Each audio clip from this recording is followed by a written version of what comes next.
Today's story from the Lion Storyteller Bible continues from Jesus' unjust trial.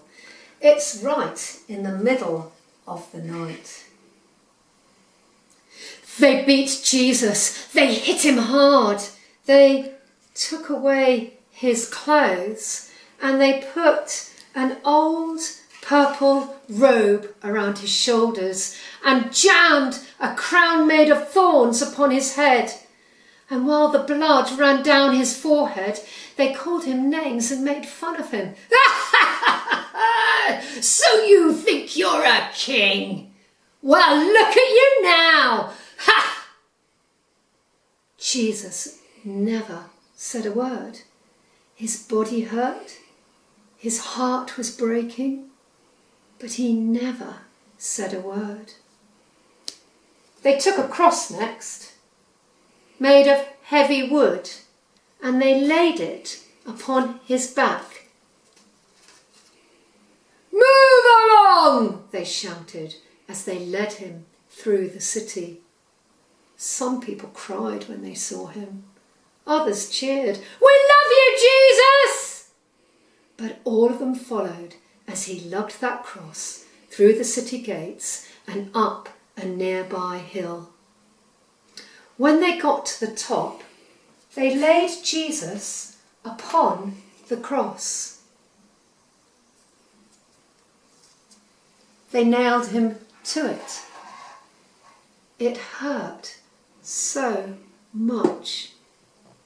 They raised the cross so that everyone could see, and they left him there to die. A thief hanging next to him on the cross by him was afraid, but Jesus talked to him and helped him feel better. Jesus' mother was there too, standing in the crowd. So Jesus called to one of his friends, "Take care of her for me, John. Will you, John? She's your mum now." But most of the faces in the crowd were not so kind. "You saved other people," someone laughed. "So why can't you save yourself?" Jesus knew why. It wasn't because his enemies had won. It was because God wanted him there to take away all the bad things anyone had ever done. Soon the sky grew dark and the earth shook. It was as if God's own heart was breaking. And then it happened. "It's done," Jesus whispered. And in the sadness and in the dark, he died. When Jesus had died, two of his friends came to take care of Jesus' body. His body was taken down from the cross, and they wrapped him up in bandages and anointed him with beautiful smelling perfume, with a handkerchief placed over his face. They carried his body to the tomb. It's a bit like a cave with a shelf in.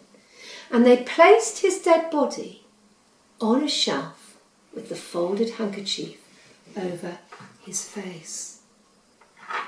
Then a huge heavy stone was rolled in front as a door so that no one could get in and no one could get out. And some Roman soldiers were posted outside the tomb to guard, because there had been rumours that Jesus said he would come alive again.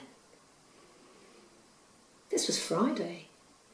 I wonder how many days they would have to wait to see that Jesus was speaking the truth, and how God would indeed break Jesus out of that tomb.